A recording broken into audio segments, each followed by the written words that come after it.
Let's talk about the second event of the VIP. It's going to be on Wednesday, March 31st, from 7 p.m. to midnight again at the Brown Mansion, which is the home of one of the wealthiest men in that area. I think it's approximately 22,000 square feet with 9 bedrooms, one of the largest on St. Charles Avenue. I personally haven't been there yet, but Paul has. Paul, what can you tell us about this venue? Man, I tell you what, if you've never been to this house, never had the opportunity to go to John's house, this is worth the money right here just to go and see what's all going on there. There are some art and different things in this house that came from like a million years ago. The bed belonged to Marie Antoinette. No way. Yeah. Like it was actually Marie Antoinette's bed. Yeah.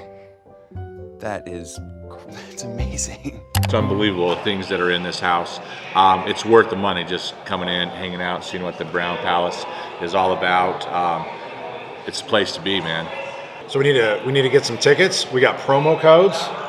So we've got D&M Roofing, all caps. Buy one, get one free for GA or VIP tickets. And it also gets you 20% off for all booths and tables for vendors. And there's also roofers helping roofers. Mm-hmm. And then we want to make up a new one for Paul that's mango. And we'll give a $25 gift card for free breadsticks at the Olive Garden. So we'll see you at the VIP event. Mango is all caps, don't forget.